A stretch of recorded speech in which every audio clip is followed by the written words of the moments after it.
ಜನ್ರೇಷನ್ನಿಂದ generation ಏನಾದರೂ ಸ್ವಲ್ಪ ಬದಲಾವಣೆಗಳು ಆಗಬೇಕು.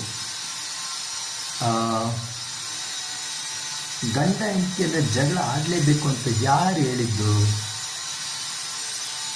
ಆ ಥರ ಯಾವುದು ರೂಲ್ ಬುಕ್ ಇಲ್ಲ. ಈಗ ಹೇಳಬೇಕು ಅಂದರೆ ನಾನು ಇಷ್ಟೆಲ್ಲ ಮಾತಾಡೋಕ್ಕೆ ನನಗೆ ಫ್ರೀಡಮ್ ಕೊಟ್ಟಿರೋ ನನ್ನ ಹೆಂಡತಿ ಮಗಳಿಗೆ ನಾನು ಧನ್ಯವಾದ ಹೇಳಬೇಕು.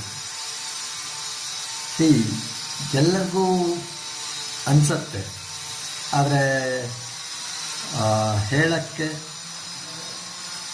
ಕೆಲವರು ಏನಕ್ಕೆ ಹೇಳೋದು, ಸುಮ್ಮನೆ ಇದ್ಬಿಡೋಣ ಅಂತ ಸುಮ್ಮನೆ ಇರೋರೇ ಜಾಸ್ತಿ. ನನ್ನ ಹೆಂಡತಿಯ ಸಹಕಾರ ತುಂಬಾ ಇದೆ. ಇಲ್ಲ ಅಂದರೆ ನಾನು ಈಗಾಗಲೇ ಐ ಟಿ ಕಂಪ್ನಿ ಕೆಲಸ ಬಿಟ್ಟು 1 ವರ್ಷ ಮೇಲಾಗಿದೆ. ಇವಾಗ ಗೊತ್ತಾಗ್ತದೆ, ಅಂದರೆ ಜನಗಳು ನನ್ನ ಮಾತಿಗೆ ಚೆನ್ನಾಗಿ ರೆಸ್ಪಾನ್ಸ್ ಕೊಡ್ತಾ ಇದ್ದಾರೆ. ಹಾಗಾಗಿ ಮನೆಯಲ್ಲೂ ಒಂಥರ ನೆಮ್ಮದಿ ವಾತಾವರಣ. ನಮಸ್ಕಾರ. ಮನೆಯಲ್ಲಿ ಜಗಳ ಆಡಬೇಡಿ.